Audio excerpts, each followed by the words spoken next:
Hi everybody. So today I want to show you how to find out how much RAM that you have in your PC. RAM's great. We need lots of RAM. The more RAM you have, the faster and more smoothly your PC will run. So I'll show you two ways how to find the RAM on your PC. So first thing you want to do, bottom left in the search bar, you want to type in about and then hit enter. And then straight away you can see here in that mid list you've what your installed RAM is. In my case, I've got 8 GB.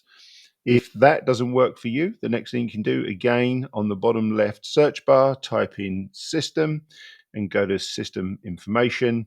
And again here you're going to find a whole bunch of information about your PC, and the one we're looking for here is the amount of installed RAM. In this case, 8 GB. That's it. Super short video, really easy to find.